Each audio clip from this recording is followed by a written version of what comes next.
red flag. If somebody is talking about wanting to die or kill themselves, obviously red flag right off the bat, right? Looking for ways to harm themselves, expressing that they have a plan and intent or a specific timeline, pretty serious stuff, right? Or engaging in self-destructive behavior. So what are we going to do if we recognize these warning signs or crisis signs with our transitioning service member? First thing we're going to do is ask them directly. Very specific question. Have you thought about killing yourself? We're not going to beat around the bush and ask them, hey, have you thought about hurting yourself or going to sleep? Very specific question. Have you thought about killing yourself? Now, for a lot of us, this might be an uncomfortable conversation to have. I don't know if anybody's ever asked anybody straight up, like, hey, have you thought about killing yourself? It can be very uncomfortable, so this is why we're going to do another role play scenario, talk through it, but it's so important to ask that very specific question because they're going to give you an answer, and depending on what their answer is going to depend on your next course of action. So when you ask this question, it shows that you're open to hearing the truth.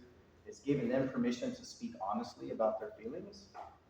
It's reducing the stigma, shame people may feel in talking about suicide, and it's also helping you to assess the situation, level of risk that the service member is at that point. Like I mentioned before, it's critical that we don't water down this question or beat around the bush. We're going to be direct. We're going to ask with confidence. So that's why we're going to practice this a little bit more. Just ask with confidence because we're telling this person that we're a safe place to talk about this feeling and this stage. If you're uncomfortable, it's going to show, and they might close down. So we're going to work on this to become confident. So now let's talk about what we're going to do to answer. If it's not a definite no and an absolutely not, we're going to continue with step 2. Ask them about a plan. Do you have a plan? Right? If they say yes, we're gonna listen to them. We're gonna continue doing all those effective communication things, right? So if they do say yes, we're probably already at this point out of our league. So we're gonna bring in the professionals, right? The experts.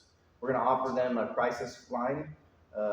With this person, we're gonna loop in our team at Endeavors. So we're gonna basically bring in the crisis line, and then we're going to call some people at Endeavors, the team, and let them know so we can start handling things a little bit better for them as well.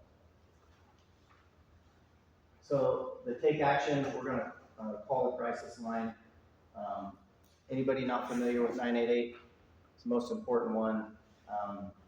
There's a couple different techniques, right? 988 is pretty easy to remember. It's like 911, but 988. You can also save it in your contacts with like the letter A, so it's all the way at the top. You can hit it quickly, sorry.